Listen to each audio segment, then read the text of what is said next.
ஒருத்தர் 5 மணிக்கு blight 1 hour ஆகும் அவர் வீட்டுல இருந்து போறதுக்கு. டிரைவர் கிட்ட சொன்னாரு, நீ 2 மணிக்கு வந்துருப்பா, நான் 3 மணிக்கெல்லாம் அங்க இருக்கணும். 2 மணிக்கு வரேன்னு சொன்ன டிரைவர் 2:30 மணிக்கு வராரு. அரை மணி நேரம் லேட் ஆனதுனால கொதிச்சு பிபி ஏறி எல்லாம் போய் அந்த ஆளு தலைகீழ பேச ஆரம்பிச்சிட்டோம். போச்சு பயணமே போச்சு, பயணமே போச்சு, பயணம். எப்படியோ ஒண்ணு நான் சீக்கிரம் கொண்டு போய் விட்டுறேன்னா போற வழியில பல்லாவரம் தாண்டறதுக்குள்ளே ஒரு டயர் பஞ்சர் ஆகி போச்சு. நொந்து நூலாயிட்டான் அந்த ஆளு. இன்னைக்கு போச்சுரா, எல்லாமே குடிச்சவர் ஆகிட்டான், இப்படி பண்ணிட்டானே.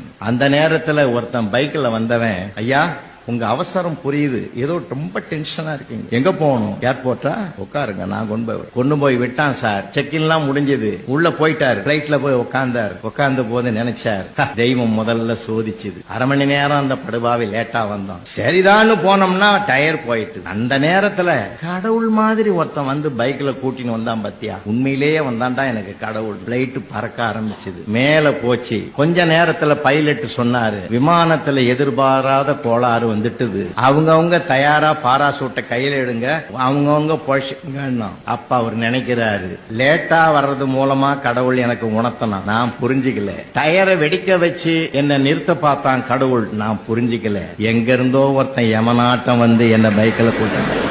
நான் என்ன சொல்ல வரேன், அரை மணி நேரத்துக்கு முந்தைய அவன் கடவுளா தெரிஞ்சான், அரை மணி நேரத்துல அவன் யமனாயிட்டான். இதுதான் நம்ம மதிப்பீடு.